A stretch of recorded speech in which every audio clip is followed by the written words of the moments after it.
Hello, this is Reverend Don Lewis coming to you from the beautiful multiverse and more specifically from beautiful Danville, Illinois, homeland of the Corellian tradition. And this is Midday with Reverend Don. Welcome. And as you know, if you follow Midday with Reverend Don, you can type your questions or comments into whatever platform you're watching on. They should show up here in my chat room. And um, today, our stated subject is Mabon. Not the holiday so much as the name. And what this has to do with leadership principles. Because, I've been talking about leadership for a while. And I think this is extremely germane to that subject. Earlier this week, I've been talking about Odin's Eye, the temporary second moon that the Earth is going to have for a couple of months, starting this Sunday, September 29th, starting amazingly close to our Corellian regional lustration and its oracles, and continuing until November 25th. And I'll be talking more about that because I think it's an important thing. And I think it has some important symbolism for people. And hello to Antonio in the chat room. It's good to see you, Antonio. And I believe Antonio will be at the regional lustration on Sunday, which will be good. Today, though, I was going to talk about a subject near and dear to my heart, and that is not wasting your energy on stupidity. Um, I've talked about this before. I've talked about it as picking your battles, um, keeping things in perspective, and hello to Pratik Thapa in the chat room. It's good to see you. Um, having good priorities of what is important, what is not. Currently, there is, not for the first time, a bit of a controversy going on about the name Mabon for the autumn equinox. And some people are getting very heated about this. And they object to it for various reasons, including that it's a purely modern convention. And all of that is certainly true. Aidan Kelly assigned the name Mabon to the fall equinox back in 74, maybe a little later than that. And hello to Renee in the chat room. It's good to see you. And this certainly was not a term that was used when I was being trained, at least not in the Corellian tradition. And it might have been 78 that they did that. And of course, it took a while for it to spread even beyond that. And some people object to this modern term for the autumnal equinox. They also complain that Mabon is not historically associated with the equinox, which is certainly true. However, here's my take on this subject. The term Mabon has been widely used for 40 years now. In my opinion, that's long enough for it to have some standing. Many different groups use it. It serves a useful purpose. And, it's not like some of these other terms are any more historical. And those that are often being used in radically different senses because we live now. We are not the historical recreation society. And, if you are upset that Aidan Kelly put the term Mabon into practice, well, you should also be upset about Ostara being used for the spring equinox, because he did that too, and Letha for the midsummer solstice. Now, Yule, of course, really is very old, and that was in use when I was young. But these others are all of the same origin and the same date. Hello to Ed Carr in the chat room. It's good to see you. Ostara arguably has a little bit more credibility behind it, perhaps in a historic sense, but we're not practicing history. We're practicing our religion now. Um, my answer to anyone who does not like using the term Mabon is, well, don't use it. Call it the autumnal equinox. That's what we did when I was young. Um, Certainly don't try to put in some other name. That's ridiculous. Either go back to the equinox or use Mabon. But having made that choice for yourself, that's really the end of your options, in my opinion. Trying to make some kind of community fight about it, to me, is foolish, particularly at this point in time. Now, why do I say that? In fact, I'll go a little farther. I'll say it's not only foolish, it's shameful. Why is it shameful? Because we're facing serious issues in the world right now. I've talked at some length about Project 2025.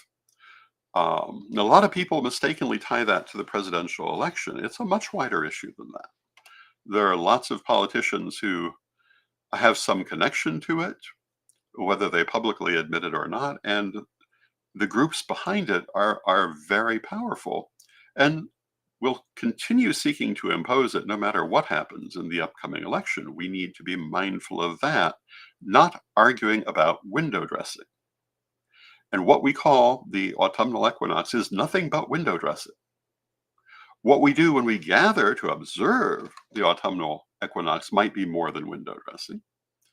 Not all of it, certainly, but the basic purposes, the way that we use this energy, those are real things. But what we call it, um, it's ridiculous to try to siphon our community's energy into that when we have these very real things to deal with. I mean, we have Christian nationalism um, gaining strength all around us. We have attempts to revive the satanic panic. We have um, assaults on basic rights going on all over the place. And we're going to argue about this. That is stupid. It's not just foolish, it's stupid. And unfortunately, it's also a pattern in the pagan community. Having been here for some 50 years, I can tell you I've very often seen when things seem to be getting peaceful and people seem to start coming together, someone will start a basically irrelevant argument to try to keep everything divided. That's all this is. But the question that we should all be asking ourselves is, why does anyone want to see us divided, particularly so desperately that they do it over something like this? There are things that we might be justifiably divided over, things we might justifiably siphon large amounts of energy into. Abuse in our communities is one of them. Certainly, standing up for our legal rights is one of them. Pursuing our standing in the interfaith world is one of them. But this serves no purpose.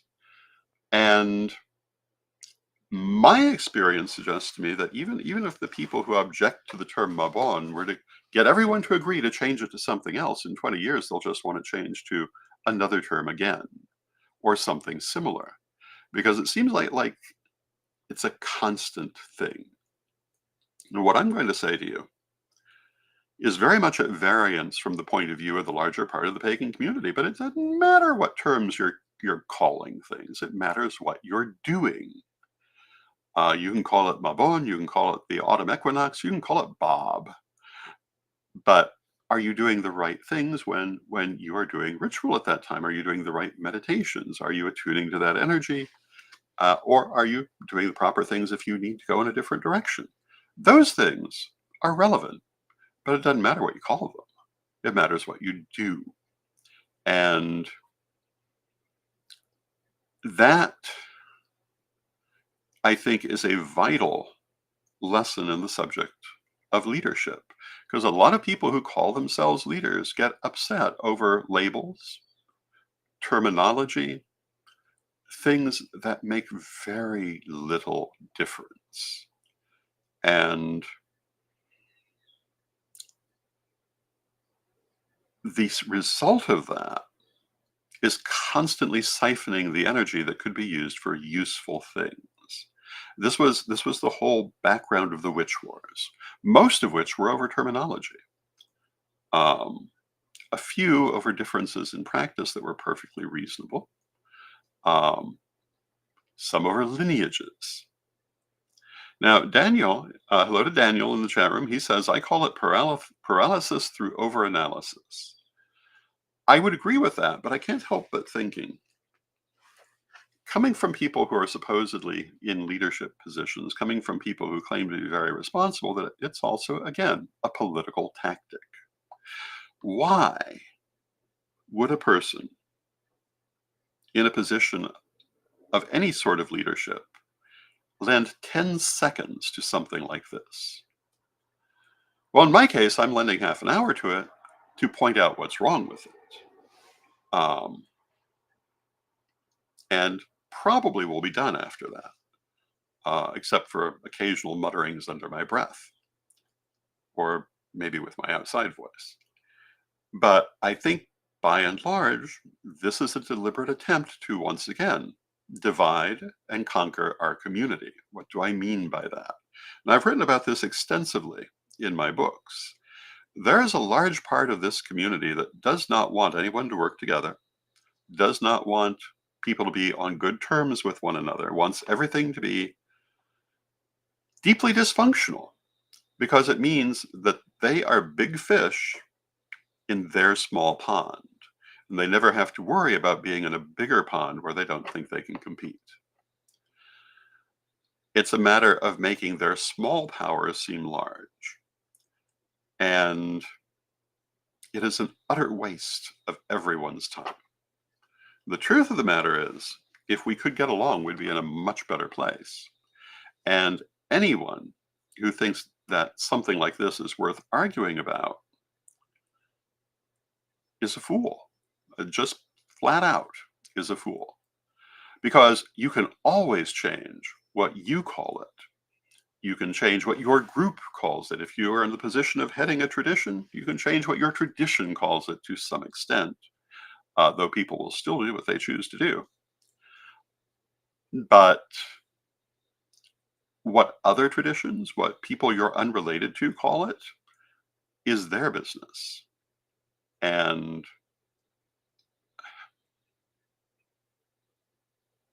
it's irrelevant.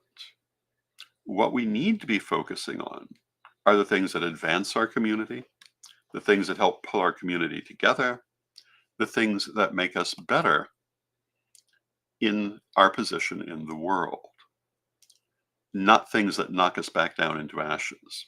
It's what the witch wars from the 90s and early 2000s were all about, knocking us back down into ashes. And many of the people who pursued those witch wars assumed that once they had destroyed cooperation in the community, they would then be the biggest group in their area and they would be the big fish. However, very often their own groups imploded because, you can't just set a big fire and think you're not going to be burned. Um, I look back on the vibrant community that was thriving in Chicago in the 90s and what's left of it today. And it's breathtaking to see the destruction that the witch wars brought when they finally triumphed. This is true in many large communities across this country, and small ones also. Um, Daniel says claiming one true and only way is basically Christianizing paganism, in my opinion. Well, that may be part of it too. That inherent Christian programming that people who have come to this religion from Christianity bring with them, that makes them think everyone must agree. Everything must be set by a particular rule book and only one. And yeah, that's not very pagan of them, in my opinion, either. In a particular tradition, in a particular group, well, People belong to groups and traditions by choice. They know what they accept when they join, and they can leave at will. Um, and if the group says they can't leave at will, they can still leave at will. You can't. It's in the end always a voluntary association. And hello to Mary in the chat room. And tonight, Reverend Mary Hawk and I will be doing Tarot Thursday. So if you're looking for a mini reading, that is the place to go and get it. And we'll be doing readings tonight. For myself, when it comes to Aidan Kelly and his terms, I was very slow to accept them because it's not what I was taught. When I was taught, it was the equinoxes and the solstices, although the winter solstice might be called Yule. And hello to Steve in the chat room. It's good to see you, Steve. I never did particularly accept Letha. If you read my books, you'll see I almost always refer to it as the midsummer solstice or the summer solstice. But Mabon, in the end, worked well enough for me because, autumnal equinox is rather cold when you think about it. And having a name for it, I thought was somewhat useful. And if you ask me why I didn't feel the same way for Letha, it's because I have no particular knowledge of that deity. Ostara and Mabon were both deities I recognize. And, for all those people who say, well, Mabon had nothing to do with the fall equinox, well, it does now. And, deities are not flakes in amber. They grow and they change as we do. And it was certainly not the first time a particular deity has been interpreted differently by a different generation. You don't have to look far in the Greco-Roman world, for example, to see vast changes in certain of those deities over time. Apollo, who began as a god of healing and oracular work, eventually became the god of the sun, something he originally had nothing to do with, but eventually was very closely associated with. If you look at ancient Egypt, the goddess Isis was the goddess of sovereignty. Eventually, she became the wife of Osiris, the god of the dead, and for many interpretations, the mother of Horus, who was a god of sovereignty and also the god of the sky. But in her original form and for many generations, she had no connection to either of those deities. She was the goddess of sovereignty, and in some cases, she even had other associations. The way we interact with deities changes. And, if you believe it's a deity, then it also kind of follows that those changes are not happening without their knowledge and not popular without their cooperation. Another one that I often hear is Hecate was not a crone in ancient Greece. And that's true. The Greeks did not associate the concept of aging with deities. However, to the extent that Hecate became a European goddess during the Middle Ages and later, as goddess of witchcraft, she certainly did come to be portrayed as a crone. And certainly in modern Wicca commonly is. And that's a perfectly normal change for a deity to go through in the course of many millennia of worship. I think most people would agree the goddess Hecate had nothing to do with the Egyptian goddess Hecate in her origin either. And yet, during the Ptolemaic era and in Roman Egypt, she absolutely was identified with her, and they were considered the same goddess. How we relate to these deities does change. I knew someone once who was a great devotee of Egyptian religion, but only as it existed in the 6th dynasty. Because that was the oldest that could be traced, and therefore it must be the most legitimate. I obviously am not in agreement with that kind of point of view.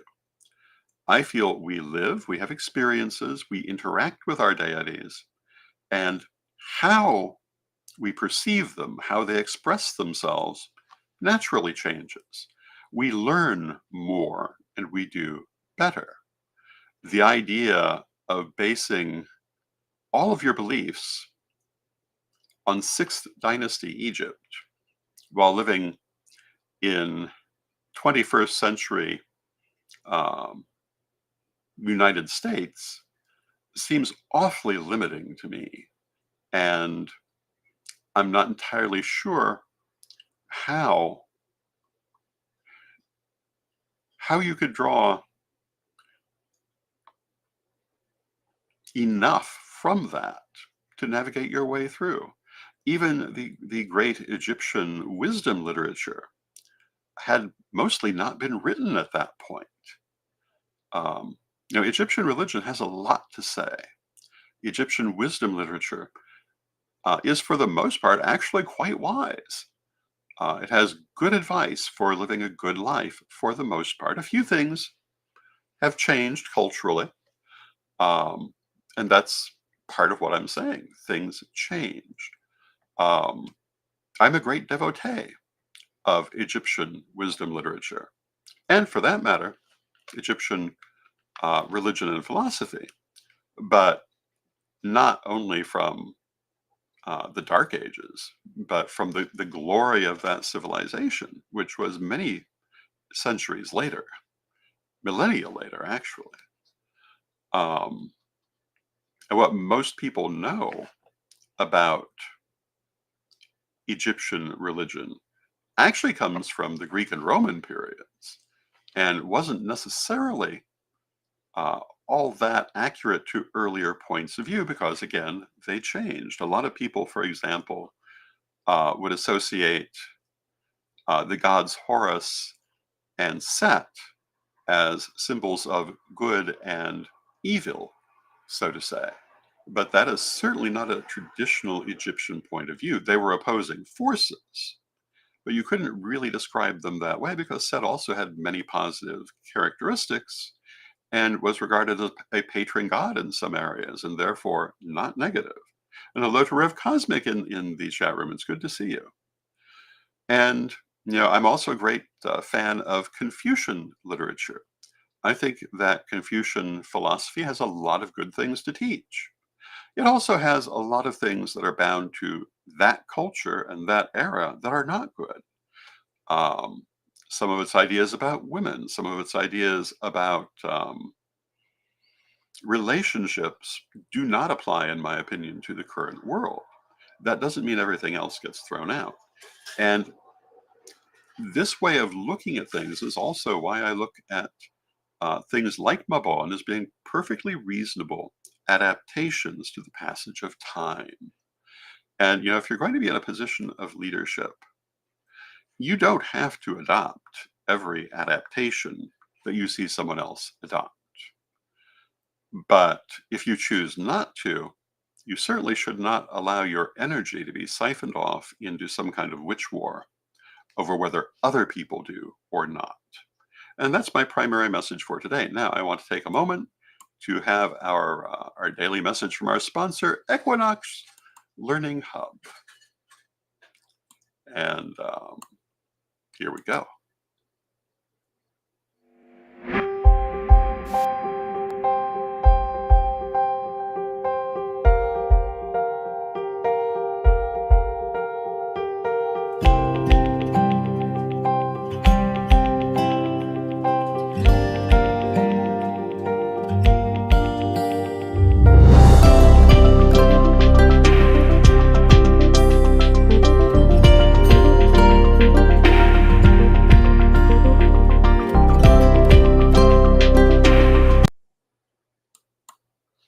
And thank you to Equinox Learning Hub. And so basically, my message for today is not to sweat the small stuff. And the name of the holiday is Small Stuff. And, I'm also going to say, if you think you're here recreating someone else's lifestyle, I totally don't get that. I would say that we are here building our own lifestyle for our own time and our own culture, drawing inspiration in some cases from the past and in some cases from other things as well. And the idea that I know some people have that they can exactly recreate what ancient people believed,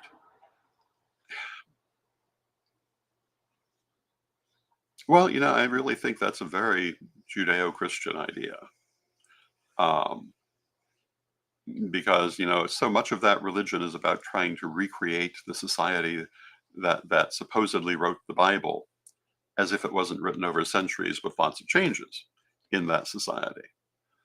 um, we're a far more heterogeneous movement, and we gain our ideas and customs from many different sources. And I just think we need to keep things in perspective, and we need to keep our minds on what is and is not useful to put our time into. And, I'm going to go back to Project 2025 again and point out, that is well worth our time because that threatens our very existence, or at least our very freedom. Um, I can say the same thing about the upcoming election. In many cases, it absolutely threatens our freedom, and in a variety of ways, not necessarily only as pagans. There are people out there trying to do things that are very regressive. And this, of course, is that Christian dominionist, Christian nationalist movement that I've talked about for so long.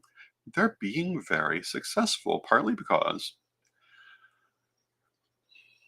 and I'm not saying we could have individually stopped it, but for the last 30 years, we've been fighting over irrelevancies. Time and again, we've poured all of the energy of our community into fights over words and nomenclature and labels and minor practices, um, ignoring this rising threat, ignoring other social forces, and ignoring more serious evils in our community. Um, and I will just mention the name Kenny Klein as an example of that. I think that we need, well, I'm going to go ahead and say it with my outside voice. Once again, there are all kinds of elders complaining no one's listening to them. One of the reasons no one's listening to them is what they did, the way they used their energy, um, the way they did siphon off large amounts of energy into irrelevancies. And what do you have when you do that? At the end of the day, you have a pile of ashes. And um, yeah, people aren't going to listen to that. And our community desperately needs, as people are trying to start a little witch war over this nonsense, not to listen to it. It's ridiculous. It's a waste of our energy. And we can't get that energy back once we expend it on this subject.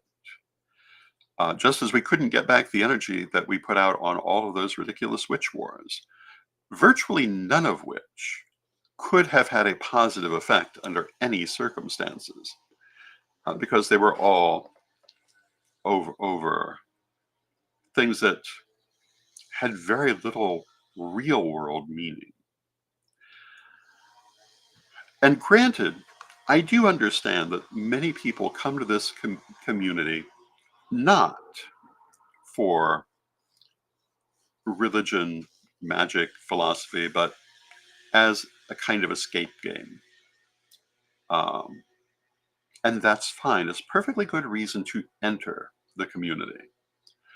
But we need not to have people who are LARPing doing the leadership. We need the people in positions of leadership to look at things with a practical eye and to put their energy in things that are going to have a beneficial outcome, or at least have the possibility of a beneficial outcome. And things like this are not that. So if you've been getting yourself upset over the word Mabon, my advice to you is, call it what you want. But don't worry about what other people call it. It's not really your business what they call it. There are plenty of things that I have tended to call differently than some others. A number of things the Correllian tradition calls differently than some others. And we don't worry about what other people call it. We have our terms, we use them. And there's no need for a fight. And this is true in almost any situation like this. And the attempt to make a fight over something like this, in my opinion, is a step backward. Um, it's listening to people who should not be listened to, and it just needs to die a quiet death. And if you want to call it something else, call it something else. That's perfectly fine. That's up to you. That's your business. Um, but don't try to damage the community by trying to force your view onto other people, especially over something so irrelevant. So, with that, I see we've come to the end of our half hour.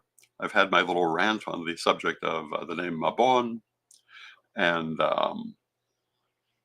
and on that subject of doing things differently than other people, I pronounce it somewhat differently than some other people, and I don't care. Uh, Pronounce it how you want to pronounce it. Um, in fact, I think we were having some of that conversation yesterday on how pronunciation is such a variable thing and so much determined by place of origin, and never something to get into a fight about because there's so many differences, and I think that's perfectly fine. And I think that's perfectly fine for most things. So with that, I thank you for joining me. I'll be back again tomorrow, and let us close as we always do with our prayer. Divine Mother Goddess, Divine Father God, beloved ancestors, we thank you for all that you do for us in our lives, and we ask you to continue to be with us and to help us to set healthy priorities. Help us to know what is important and what is not important, and help us not to waste our energy on things that are not important and do not benefit us, win or lose. Help us rather to see those things where our energy will improve our lives if we expend it in that direction. Beloved Mother Goddess, beloved Father God, beloved ancestors, we thank you with great love. And knowing you're always with us from respect, we thank you for your presence, and may you be blessed now and always.